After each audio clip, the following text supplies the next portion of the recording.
My fiancée went live and bragged about sleeping with her ex. She sneered, thinking I was too clueless to notice, except she didn't realize I was watching. So I dropped a comment. Good to know. Wedding's off. And just like that, her face shifted from cocky to cooked in real time. Hey everyone, before we dive into today's story, I need your help.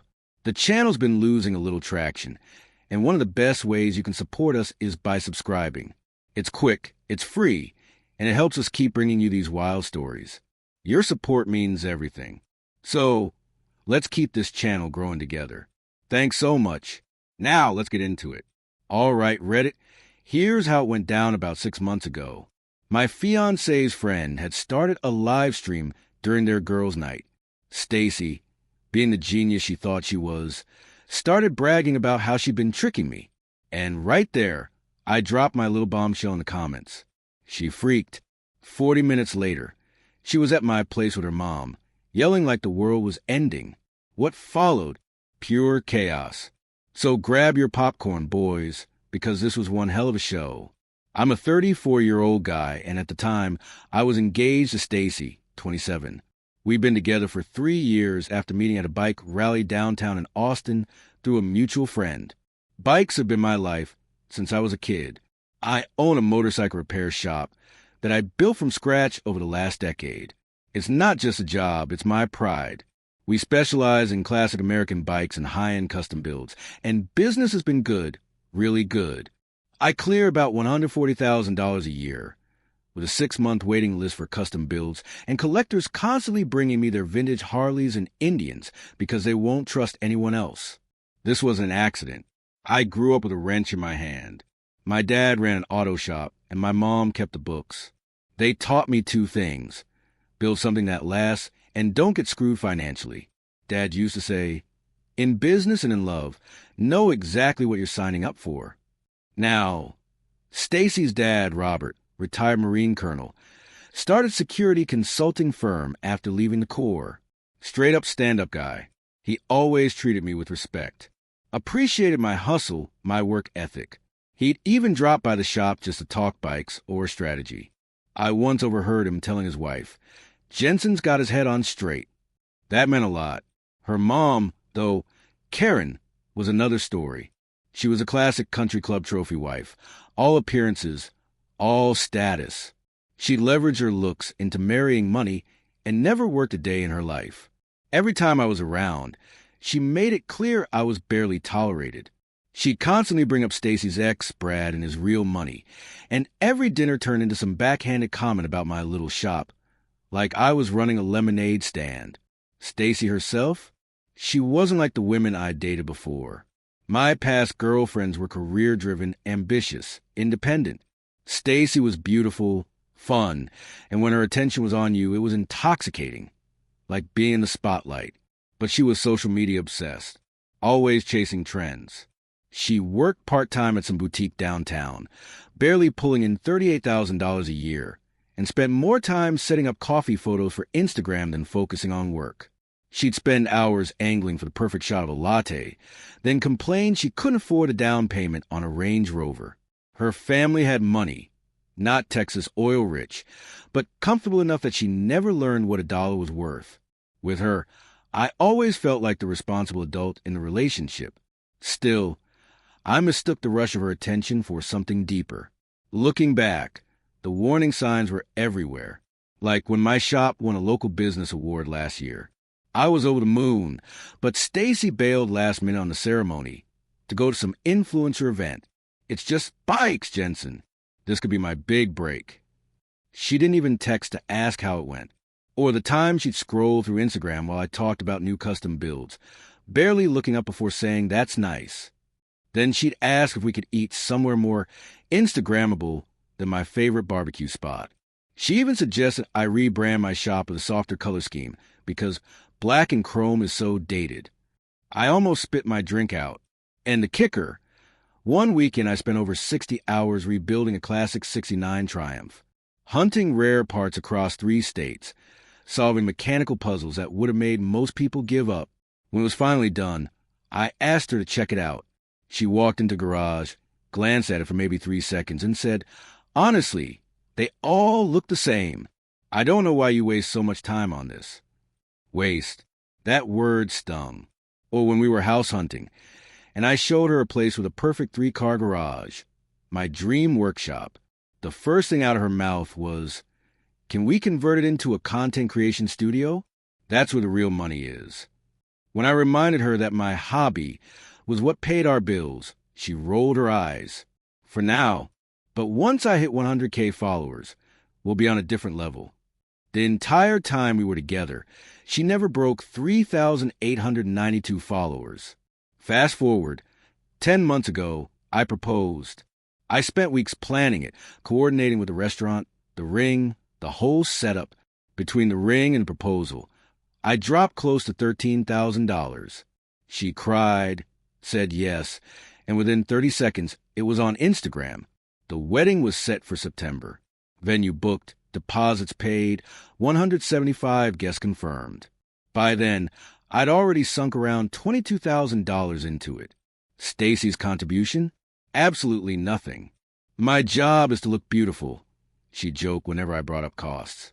And I've been putting in extra hours at the shop just to cover it all.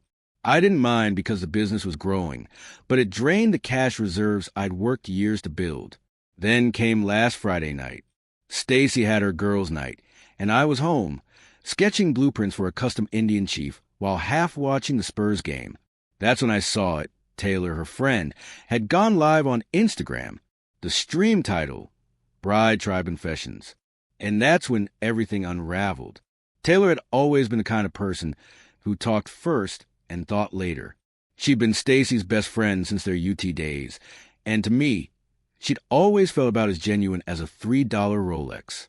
So when her live stream popped up, I figured it would just be harmless wedding chatter. But the moment I clicked, there was Stacy, front and center, surrounded by Taylor, Jess, Zoe, and Amy. Amy, who happened to be my cousin's wife, and someone I had thought was my friend before she became Stacy's. Taylor leaned in with that smug look she perfected. So, real talk, how's he holding up? Still doing that annoying thing where he tracks every penny of the wedding budget. And then Stacy, my fiancée, the woman I was about to marry, snorted.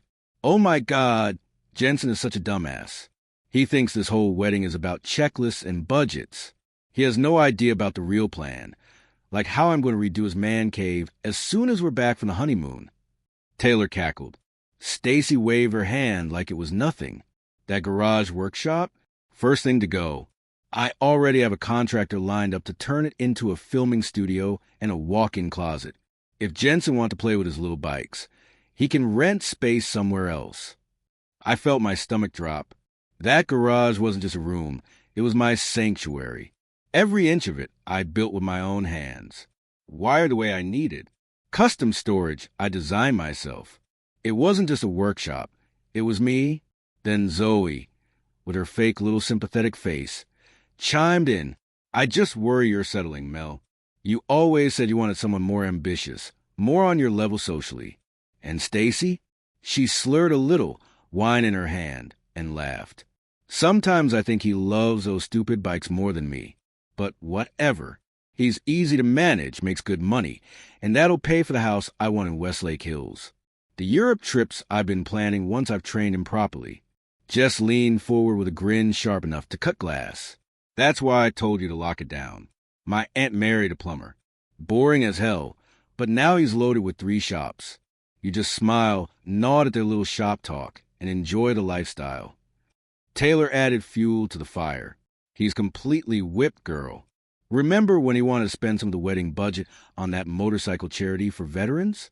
And all you had to say was the bridesmaids would be disappointed with cheaper dresses, and he folded instantly.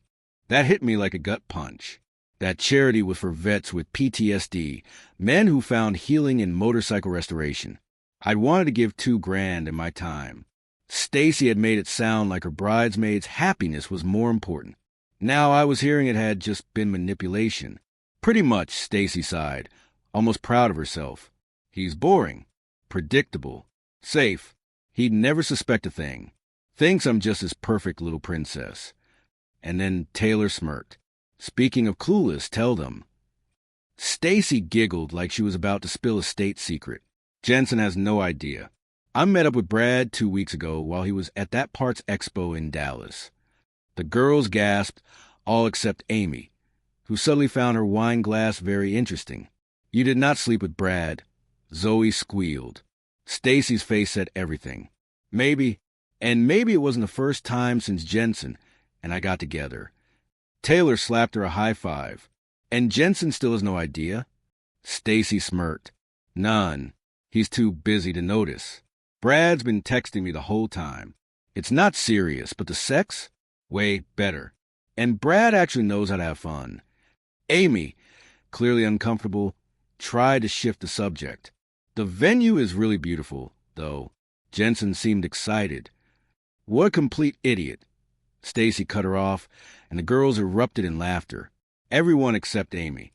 And in that moment, I didn't feel anger. I felt clarity. Like someone had finally flipped on the lights in a dark room I'd been stumbling around in for 3 years. Every red flag I had ignored, every compromise, every moment I silenced that gut instinct telling me something was off, all made sense. I wasn't her partner. I was her plan. So I typed into the live chat under my real account, "Good to know what you really think." The comments were flying so fast that at first no one noticed. But then Taylor saw it. Her face went pale. "Stacy," she whispered, pointing at the screen. Stacy squinted at the phone, and when she realized, her smile froze. Panic washed over her face like a tidal wave. I typed again. "Since you're sharing how much of a dumbass I am, let's be clear. The wedding is off. Engagement over. Find someone else to fund your Westlake Hills dreams. Maybe Brad can pay for it." Stacy scrambled, fumbling with her phone. "Taylor, stop it. End the stream." The last thing I saw before the screen went dark was her face. Pure horror, as her friend stared at her in stunned silence. Amy looked straight into the camera and mouthed, "I'm sorry." Then the feed cut. My phone lit up like a Christmas tree. Calls, texts, back-to-back from Stacy and Taylor. I flipped it to airplane mode. Took the ring, locked in my safe. Then I sat down and made a list: legal protection, financial separation, property security, vendor notifications, housing arrangements. I've always been methodical, and this was no different. No time for emotions when there was work to do. 40 minutes later, the doorbell rang.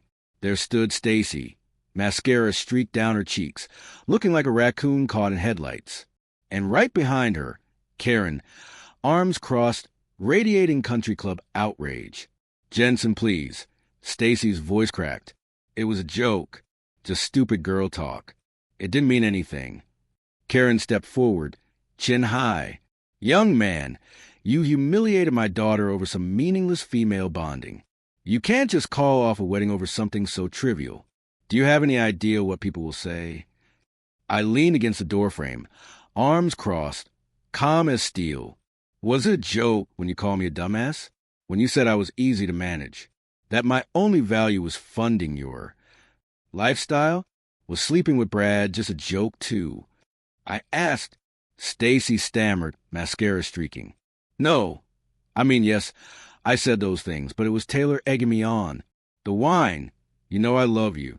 I didn't sleep with Brad. I was just making stuff up to sound cool. Right? Because nothing screams committed relationship like bragging about fictional affairs to impress your girlfriends." I shook my head. "I don't think you do, Stacy. And I definitely don't love the person I just saw in that video." Karen swooped in, voice sharp enough to cut glass. "This is ridiculous.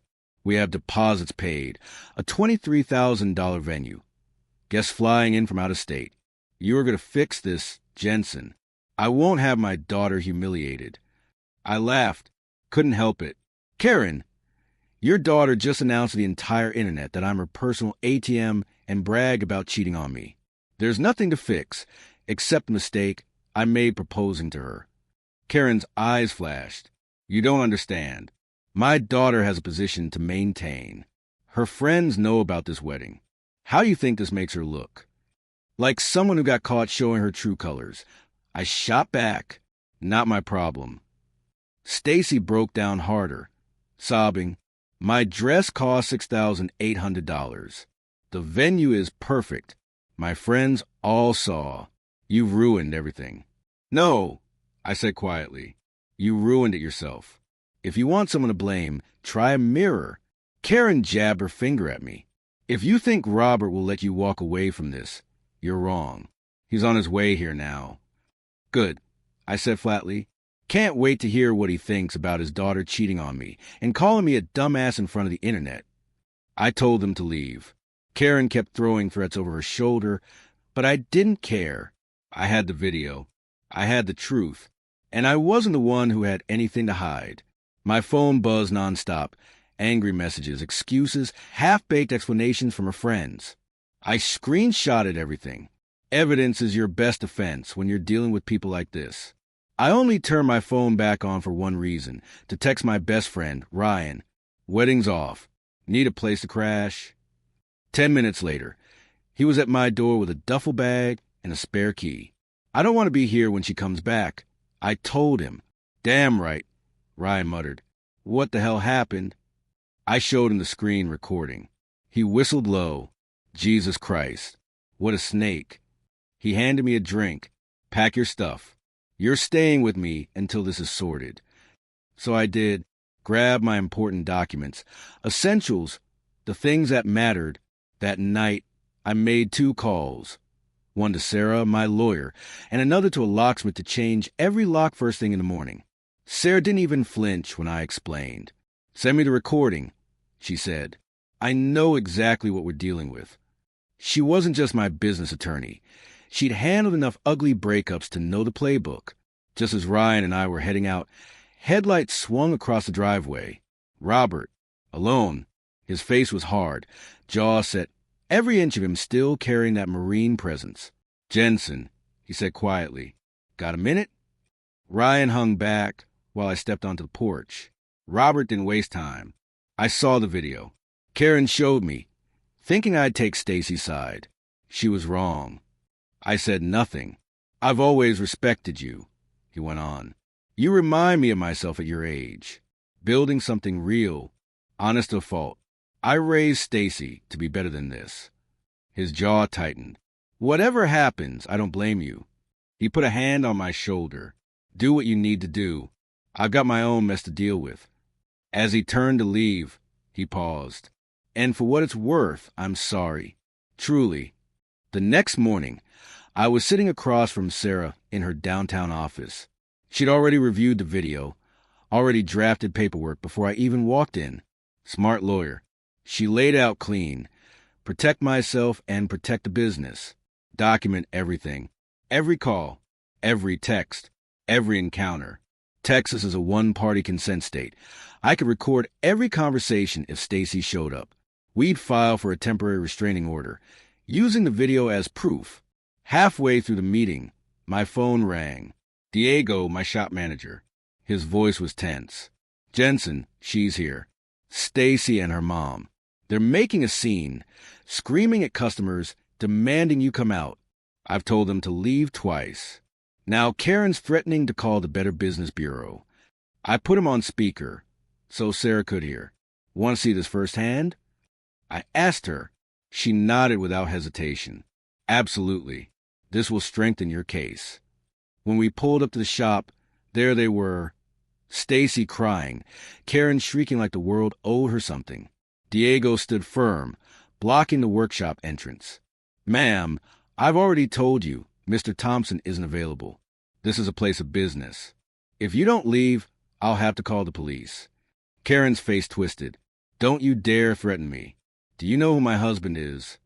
Diego didn't even flinch. Someone who's about to be very embarrassed when the police arrive.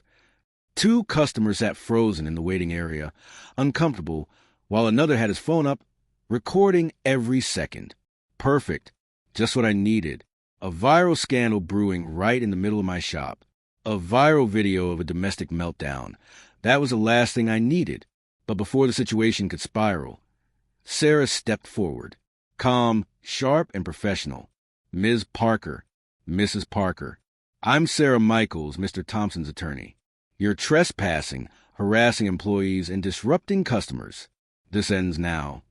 Karen whipped around, her eyes narrowing. He already has a lawyer? Well, that just proves he planned on abandoning my daughter all along. Sarah didn't flinch. No, ma'am. It proves he's responding to harassment. Any further communication goes through me. She slid a business card into Karen's hand like a final warning shot. Stacy's voice cracked, desperate now. Jensen, tell her we don't need lawyers. We can fix this. But the time for fixing things had passed. That moment was before you humiliated me in front of half the internet. I said quietly, leave my shop. You heard him, Diego added, standing firm. And just so we're clear, I already called the police. They'll be here any minute. That shut them up. Karen grabbed Stacy's arm, hissing through clenched teeth. We're not finished, but we're not doing this here. When they finally stormed out, Diego shook his head. Boss, I've seen guys lay their bikes down at 80 miles an hour and walk away with less damage than what you just dodged. And he was right. That scene sealed it for me. This wasn't a bad breakup. It was harassment. Full stop. I'd already handed Sarah the full recording of the live stream, plus the shop footage from my security cameras. She didn't even blink. This is textbook, she said, sliding her glasses down as she typed. We move straight for a restraining order. Today. And I didn't hesitate. Do it. She's not backing off. That afternoon, I called my employees into a quick huddle. Some of you saw what went down. Stacy and I are done. If she or her mom show up again, don't engage. Call me. Call the police. Diego gave a nod. Already told the guys, we've got your back. Damage control came next.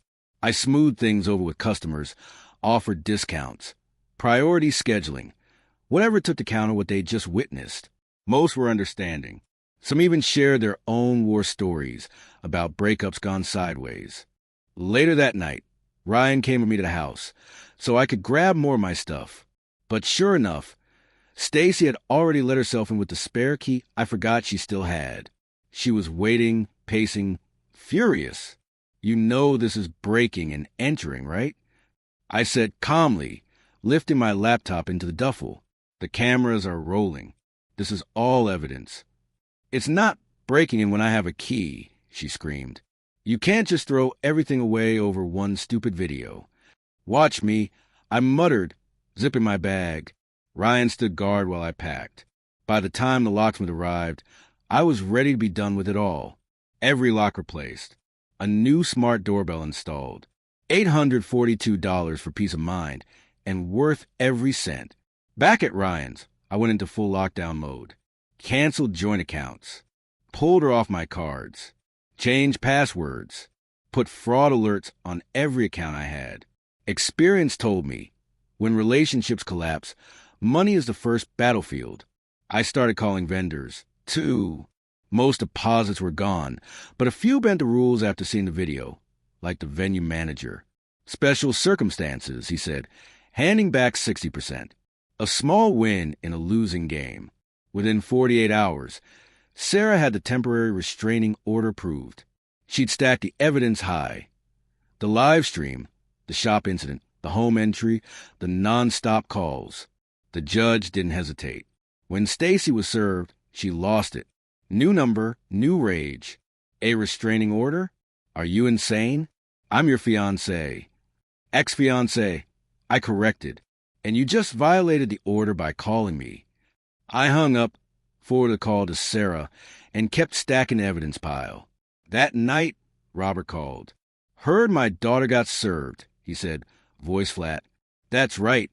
I answered, waiting for the storm. Good. Just that. Good. Then he sighed. Maybe now she'll finally understand actions have consequences. Son, I'm furious, but not at you. I've been trying to build character in her for 25 years, and her mother's been tearing it down the same amount of time. I'm sitting in my truck right now, because I can't stand to be in the same house with them. You didn't cause this. Don't carry it. For once, I felt the weight shift off my shoulders. But Karen wasn't done. Robert warned me. She was telling Stacy they needed to fight fire with fire. Whatever that meant, it wouldn't be good. And sure enough, Stacy pivoted from in-person chaos to digital destruction. My Spotify account, Hijacked. My Amazon login reset. Then the credit card notifications started rolling in.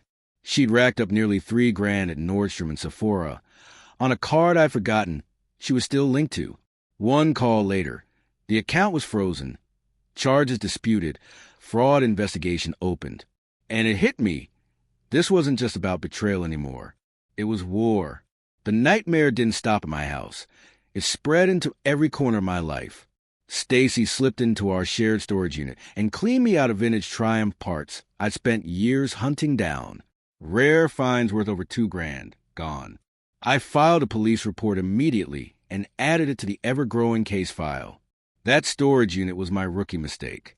We'd rented it together 6 months earlier, when I cleared garage space for a home gym, a gym she used exactly twice. I should have moved my things out the moment we split, but with everything else going on, it slipped my mind. Then the smear campaign began. My sister Heather called, confused. Jensen, why is Stacy telling people you cheated on her? Zoe just texted me about some affair at your shop. I took a deep breath. It's not true. She's flipping the script because she's the one who cheated. Heather sighed. That's what I figured, but she's spreading it. Even Mom got a call from Karen saying you broke Stacy's heart after she caught you with someone else. And just like that, they were dragging my family into it. At the shop, Diego pulled me aside. Boss!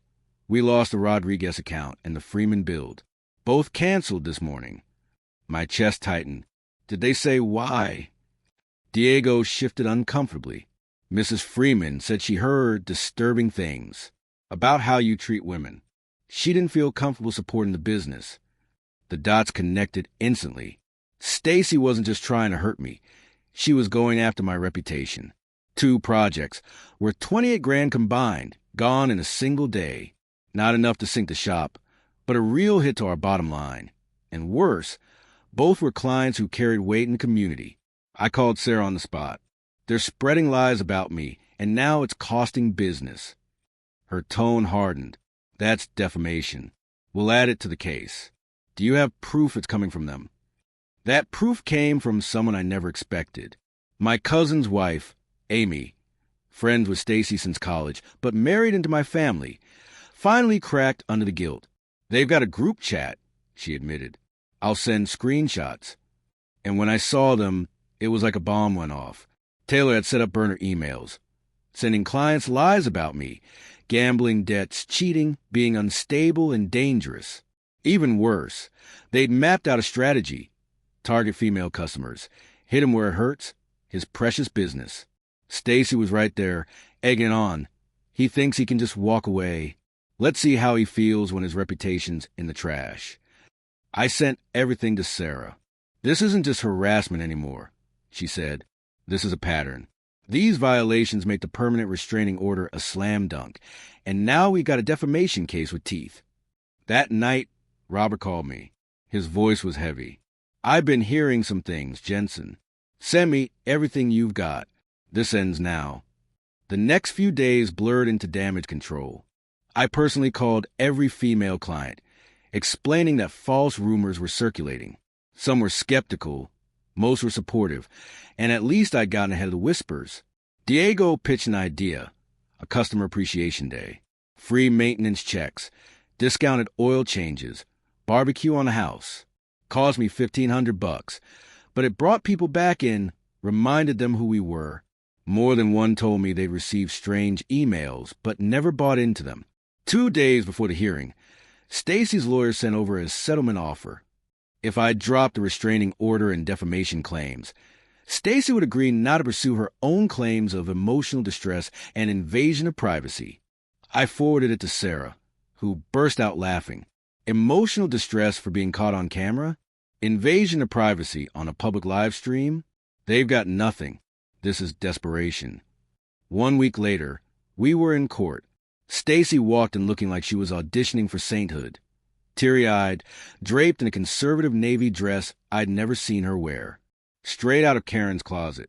Karen glared at me like I was the villain of the story. Taylor smirked in the back until the judge told her to shut it or get out. And then I noticed Robert, sitting on my side of the courtroom, stone-faced, suit pressed crisp, giving me the slightest nod. A soldier choosing his ground.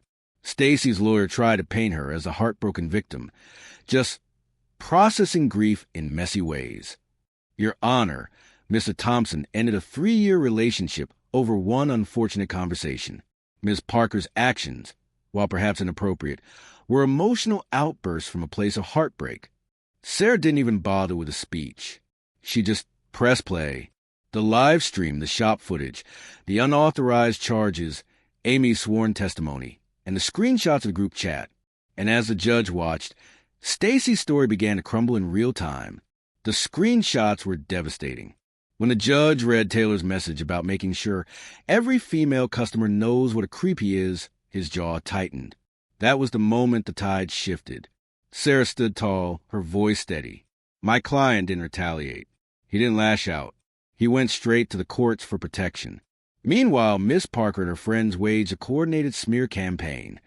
She laid it all out. The affidavits from clients who canceled projects after those anonymous emails, the paperwork on the fraudulent charges, the theft report for my motorcycle parts. Across the aisle, Karen leaned in, whispering frantically to their lawyer. He looked uneasy, but rose anyway. Your Honor, we'd like to call a character witness for Miss Parker. Her father is present. The judge gave a curt nod. Mr. Parker, please step forward. Robert rose. But instead of walking to Stacy's side, he stepped into the center of the courtroom. The silence was electric. Your Honor, he began, his voice heavy, I didn't come here to defend the indefensible. My daughter and her mother assumed I was here to support them. I cannot, in good conscience, do that. Karen gasped. Stacy froze, eyes wide. Robert turned toward me. I've known Jensen for 3 years. He's honest. He's hardworking. He's always treated my daughter with respect. The man you saw in that video, that's not the man I raised her to humiliate. I'm ashamed of who she's become. Karen shot to her feet. Robert, what are you doing? The judge's gavel cracked. Sit down, ma'am, or you'll be removed. Robert didn't flinch. Your Honor, I fully support Jensen's request for protection and damages. Actions have consequences, and it's time my daughter faced hers. From that point on, Stacy's act as a heartbroken victim collapsed. The judge's patience ran out. Ms. Parker, he said sternly, this court takes a very dim view of weaponizing defamation in a personal dispute. The evidence is clear. He granted the permanent restraining order. Stacy had to stay 100 yards away. No contact, no messages, no friends doing her dirty work. On top of that, he issued a preliminary injunction for the defamation. Stacy, Taylor, and every friend involved had to stop immediately and send retractions to every client they poisoned. Stacy's face pure shock. Karen sputtered threats about appeals. Taylor looked like she'd swallowed a hornet. As we walked out, Sarah gave me a firm nod. The defamation suit continues. We'll go after damages, and punitive ones, too. They'll want to settle. Rob approached, shook my hand. In that moment, I realized he wasn't just Stacy's father anymore. He was a man standing on the right side of truth. But even with that small victory, the numbers haunted me. 18 grand gone to non-refundable wedding deposits. 9,000 tied up in a ring I'd never use. 2,700 in fraudulent charges. 2,200 in stolen parts. 28,000 in lost business. Nearly 70 grand vanished, not counting security upgrades, attorney fees, or the scar left on my reputation. Still, I thought about what it could have been. If I'd married her, that wouldn't have been a bullet. That would have been a nuclear blast. Sarah was right. 3 days later, John came crawling back with an offer. $15,000 in damages plus my legal fees, if I signed an NDA. Tell them no NDA. I told her. That live stream is my insurance policy. They countered. 20 grand, fees included, with a limited NDA. Just no posting the video online. I accepted. 6 months have passed since then, and Karma has been busy. The restraining order and defamation judgment. Public record. Stacy's wedding fund, gone. Robert filed for divorce from Karen 2 days after court. 27 years of marriage. Finished. He cut Stacy off financially. She had to move back in with Karen. who herself was drowning in divorce proceedings. Robert's security firm, worth millions, and Karen's prenup left her with crumbs. He sold their luxury home in Westlake Hills, bought himself a ranch out in Fredericksburg. As for Taylor, fired. Turns out, when your boss is a biker who's been in my shop, he doesn't appreciate finding out you were slandering one of his own customers on company time. Me? I moved across town. Bigger garage, better space, proper ventilation for the custom builds that are now my bread and butter. Business is booming. So much, in fact, that Diego bought in as a partner. 15% stake. Together, we've expanded, hired 2 more mechanics, and now we're booked out 8 months in advance. 2 months ago, Robert stopped by the shop. He handed me a bottle of bourbon and a rare set of Harley cylinder heads I'd been chasing for years. "Thought you might want these for that 48 panhead you're rebuilding," he said, "and figured we could share a drink. No reason 2 good men can't stay friends." I took both, and for the first time in a long while, I realized something. Sometimes the ashes of the worst chapter of your life can still give you solid ground to build on.